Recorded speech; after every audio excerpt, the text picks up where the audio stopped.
So we're back out in the shop today. A little bit something different today. We picked up a 2006 Subaru Forester from my girlfriend. I've been doing some work on it, keeping it running, making sure everything's tip-top on it, everything's good with it. We knew it needed some stuff, tires, brakes, that sort of stuff. It's 2006, it's got about 240,000 kilometers on it. So we knew it was going to need work. I did sort of a general inspection on it, found some things like the brake pads were a little thin. One of the tie rods was worn. Had a bit of play in it, so I wasn't overly concerned with it, but when we were driving down the highway, we kind of noticed it would pull off to the right. So we thought, hey, you know what? Let's take this thing in for an alignment, and we'll see, what they say, and let us know, and they'll do a quick check on it, and we can go from there. So we took it in. We were told basically right away that they can't do an alignment because the one tie rod end had more play in it than they would have liked. So they basically said we can't do an alignment until that gets repaired. So on top of that, they also basically told us that the tires were worn and would need to be replaced. So we went looking, and we were able to pick up and found this set of tires for the car. So we'll need to be putting that on. So basically what we're going to be working on today here is, as you can see, brake pads, both sides, comes with the hardware on them. And then we got the tie rods here for them as well. On top of that, you're also going to want your normal things. I use anti-seize anytime I take any bolts off if they're not needing to be torqued to spec. They generally will get anti-seize on. I like the copper stuff in this little tube that I bought here. It's made by Loctite. It's just a thick paste, goes on real well. Had lots of good luck with it. Anytime you do work with brake pads, one of the things that I suggest or is suggested is that you put some form of lubricant on there. I find this stuff here, which I picked up off Amazon, is made by Permatex, Ceramic Extreme Brake Lubricant. Again, I find that stuff works quite well. It's very slippery, high temp, and works well to keep brakes lubricated so you don't get any brake squeals and anything of that nature. So what I'm going to do is I'm going to put the car up on jack stands, take the tires off, and then I'll come back and show you guys what's going on. So I got the tire off now, and this is what I was talking about. So you can see this here is your tie rod, and it connects to your inner, or to your inner, this is your outer, or your inner, and this becomes your outer. And you can see, if I grab this, you can see how much play is in that. And then if I take you over to the other side, and we look at this tie rod, you can see that there's some, but not much movement. So what we're going to have to do is we're going to have to take off this tie rod, this outer one, and then we're going to have to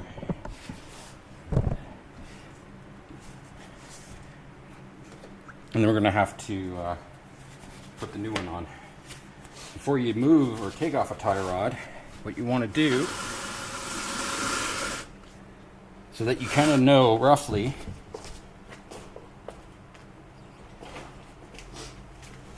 where the old one was, so you want to mark it, and you can do this many ways. You can count it if you want. You can count, but once you've loosened it, you can count it coming off. You can throw some spray paint on here so you can see the difference between the two. For me, I just keep it simple. Just take a paint pen. You just take the paint pen and you just mark the threads from where it came off.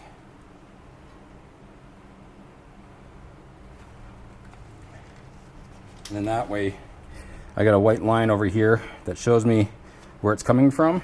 And then all I got to do is take out this cotter pin, this nut, drop it, twist it off, and I know exactly where it's going to be coming back at.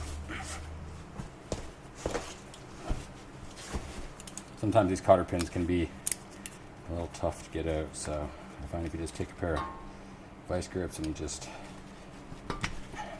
clip it on there good.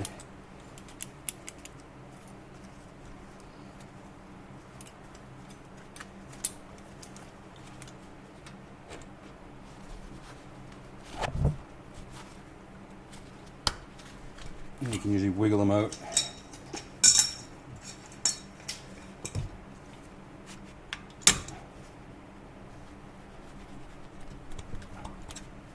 There you go.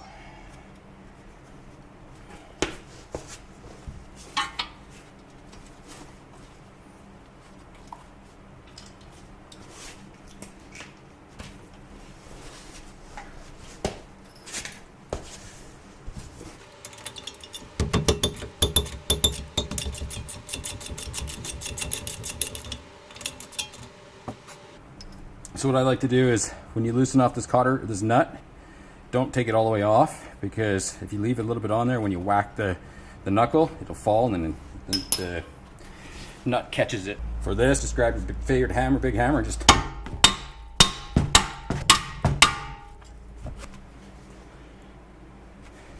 whack it enough. Now it's loose. You can see the cotter pin caught it. So now what we can do is we can take this off.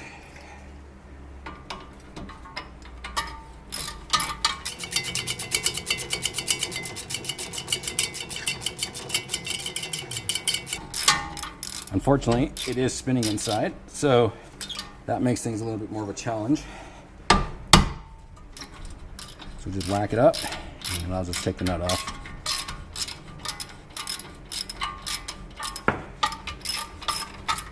Nut's off. Now we can whack it. Now she's free. So from here, sometimes you can turn this, which we can. So we're going to want to lock it here with the wrench. And then we can lock it there with another wrench.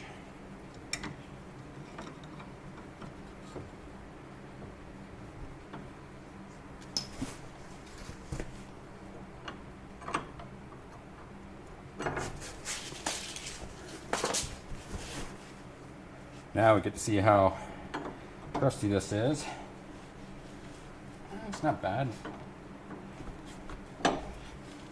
It's coming off slowly.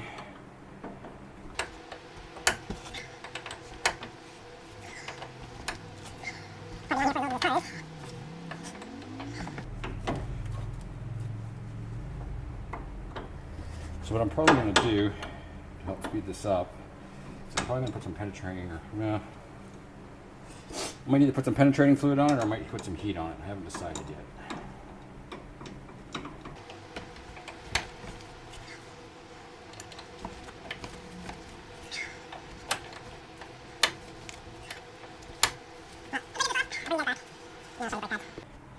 So you can see I got the old tie rod off now. You can see that there's a lot of movement in there, snap, crackling, and popping. The nut came off. It does look like this had been replaced at some point in its past. It does have anti-seize on it, so maybe they're not original. I'm not sure. Either way, we're still replacing them. Replacing them with these Moog ones. Part number ES3712. So we'll put that back on there. We'll get some new anti-seize in there, get that all cleaned up. Everything looks good. Nuts in good shape. Tie rods look junk, obviously. These threads are all good. You can sort of see, you can't really see my pen mark on there, but my pen mark kind of falls like right in there. But you can also see basically where the old tie rod was. So it made a pretty easy place for me to figure out where it's got to go in the next round. So get the new tie rod on, get that back on. I'll take the brakes apart and then I'll show you guys that back in a few. You can see tie rod's in, it's installed. Grease fittings in, that side's good to go. So I got a question for everyone. When you fill in your grease nipples and you're left with all the grease, are you a grease cleaner or are you just a grease leaver? I personally like to clean up all my grease after I've inserted it so it's not collecting dust. But I know that there's others out there who are just say just screw it and just leave it and don't do anything with it. Which way do you go? So I got the tie rod in, and that one's done. Now what I'm focusing on is getting the brakes done.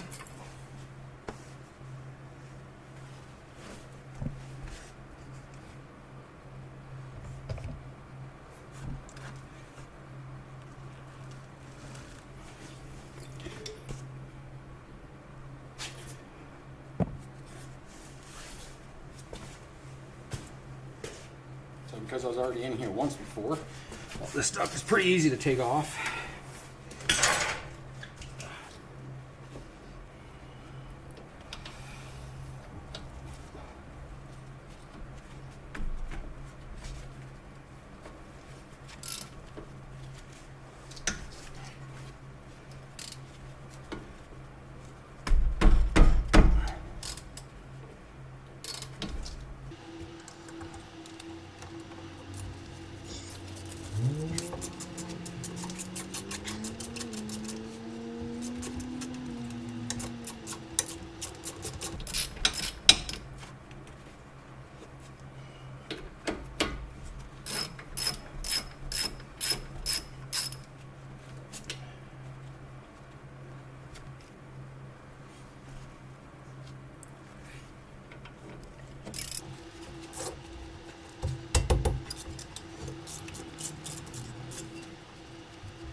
Take out the 2/14, and then this should just pop out. Sometimes it can fight you, so if you just get something to wedge.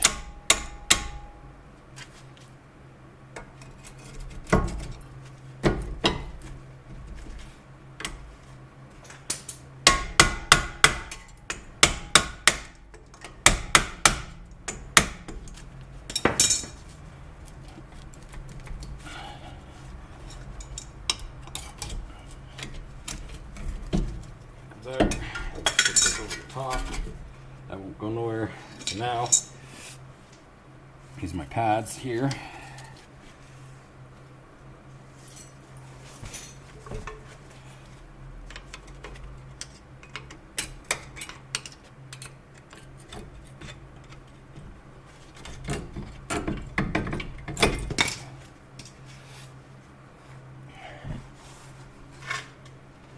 So you can see that it still has the grooves. So I mean, it's not completely wore down, but you can see how thin the material is on that.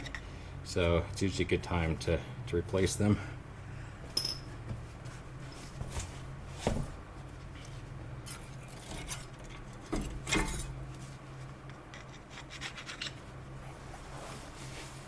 And you can see the same thing here. You can see that it still has the groove, and I mean, it's not horrible, but you can see again how thin they're getting. So again, time to replace it. So the hardware doesn't look too bad. It's a little crusty, but I mean, it's fine, really. I've got scrape off all the dirt and debris, and then I'll just throw some brake grease on that. Lube up all the spots.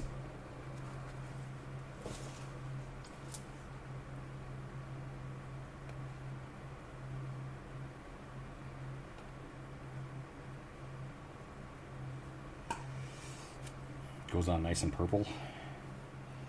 Try not to get it on the rotor itself, but you know how it goes.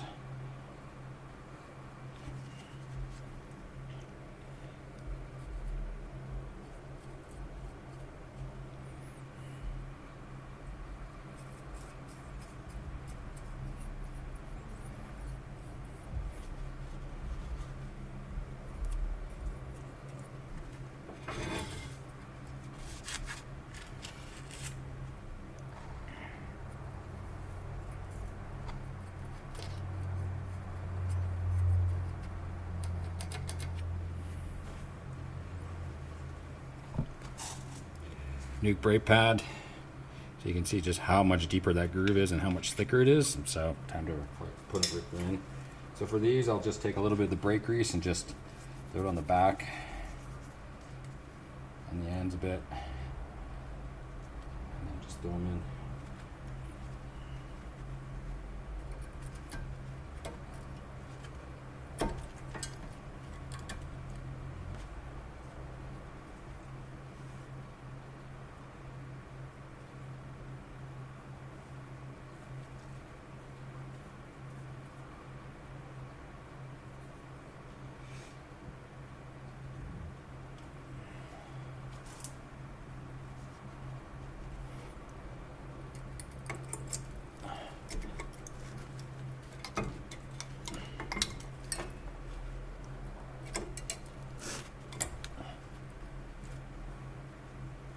The rotors on these ones, they still got lots of life in it.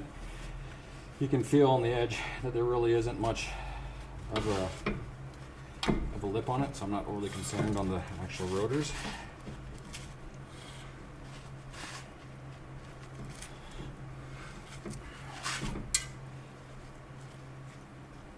But one place, or one area, it's one area that gets often overlooked when most people are doing brakes, and Subarus are a really bad thing for this, is the slide pins.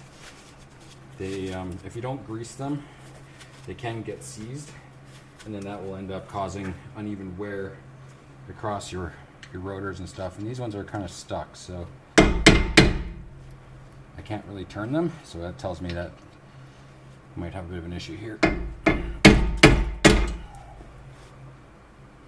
I should be able to turn these, and I can't.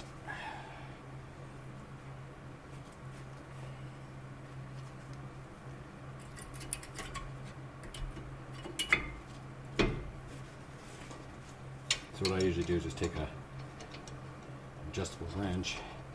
You can get it to usually about the size that's on the outside, and then you can usually try and turn them. But so you can see here, like this one moves freely and is good. This one does not. So this one's got some issues that we're going to have to sort out. So what we can do is try some heat. So a lot of people like to use propane. I like to use MAP gas. It comes in the yellow bottle instead. It goes a lot hotter, so I find it and seizes things a lot faster.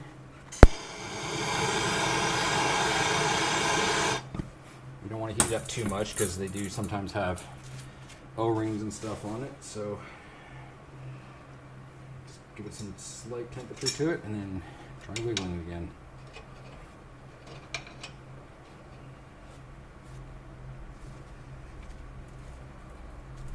There. You can feel it move now. So this one's stuck. So I'm just going to back and forth here a little bit.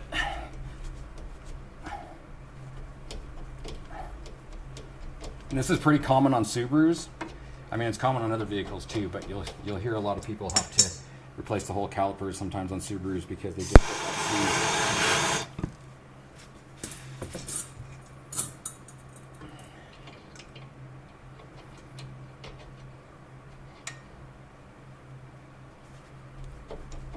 Now that I got this freed, I should be able to hopefully knock this out.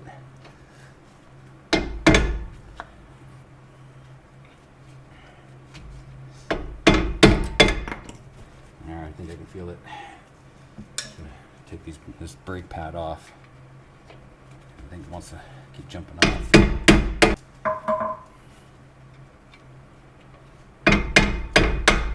There we go. Slide pins out. You can see, I don't know if the camera's going to pick it up, but you can see just how gross and rusty and crusty that was.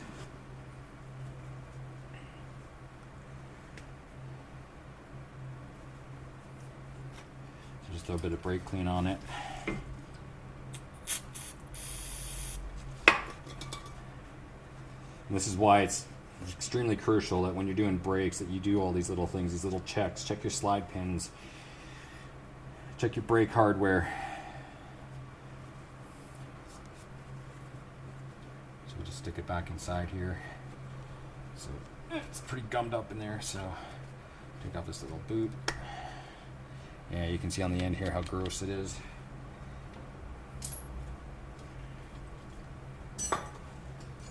Do grease this up and see maybe if we can get it in there and get some grease inside this thing and get it all moving nice and clean.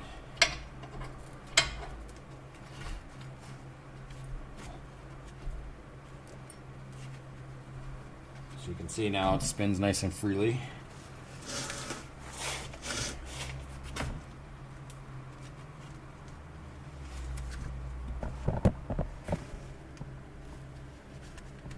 And I can pull it in and out, and you can see that the grease that's inside is causing a natural wanting to push it out, so we're no longer seized.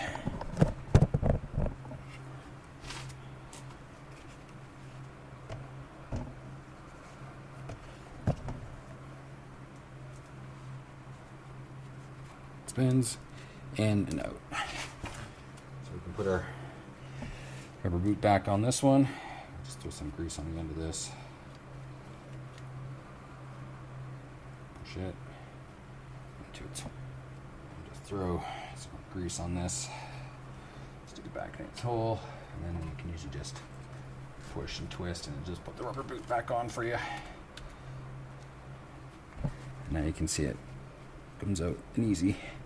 And the bottom one needs some cleanup because you can see that one's a little stuck. So we'll pull that out. Clean it up. So the bottom one you gotta be a little bit careful on, because this one usually has this little tiny rubber boot that goes over the end. And you usually want to make sure that that stays on.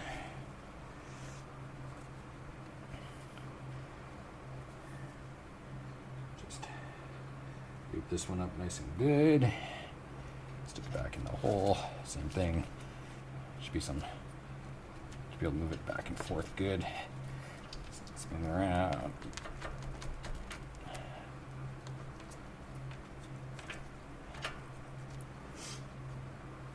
There. Now that that's all back, we can put our pads back in. Because they fell on the floor, I got to clean off the backs of them a little bit. No big deal.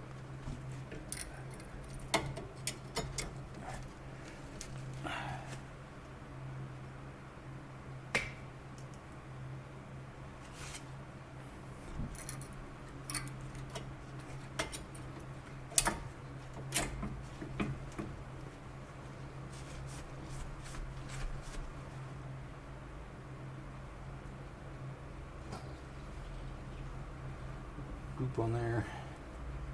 Oops, I just gooped on my shoe. That's fine.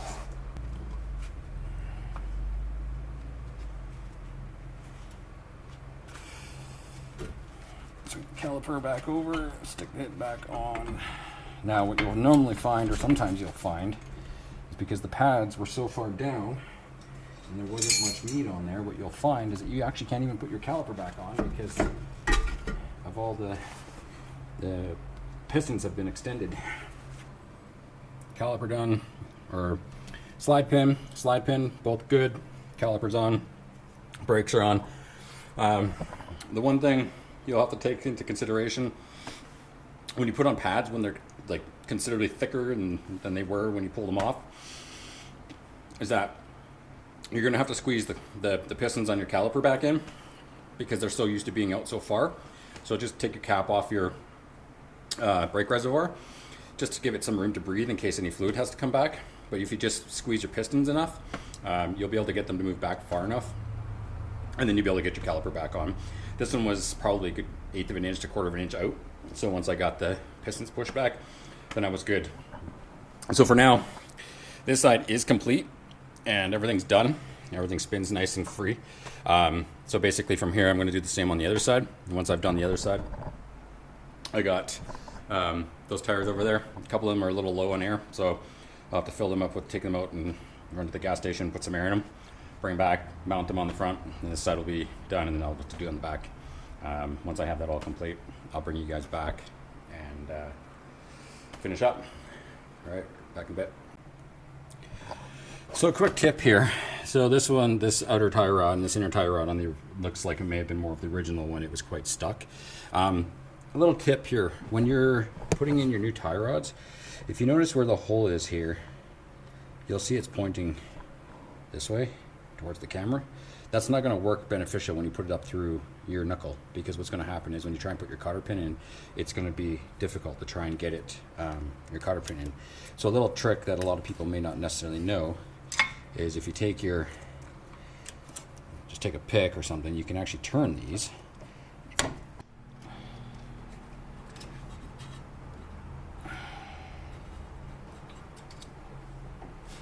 So now if you look at the hole, you'll notice that the hole is more pointed in a straightforward fashion.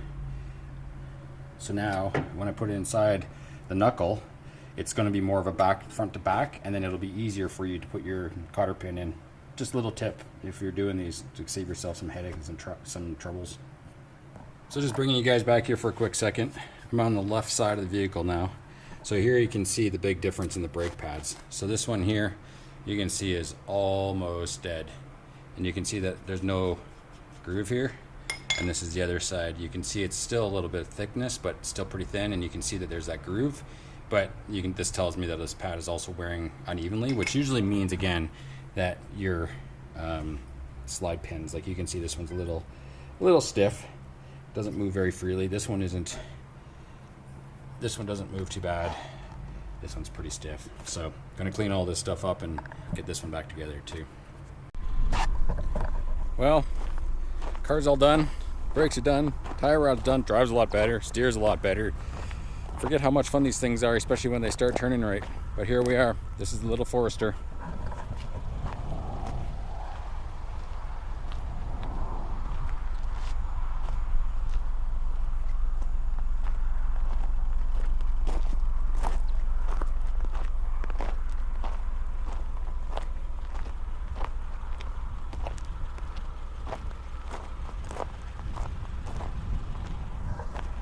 She's a little champion. She's all done. Well, I'm gonna end it here. Remember guys, stay safe. If you like, subscribe, comment below. Maybe you'll see more videos. Until next time, thank you again. Bye.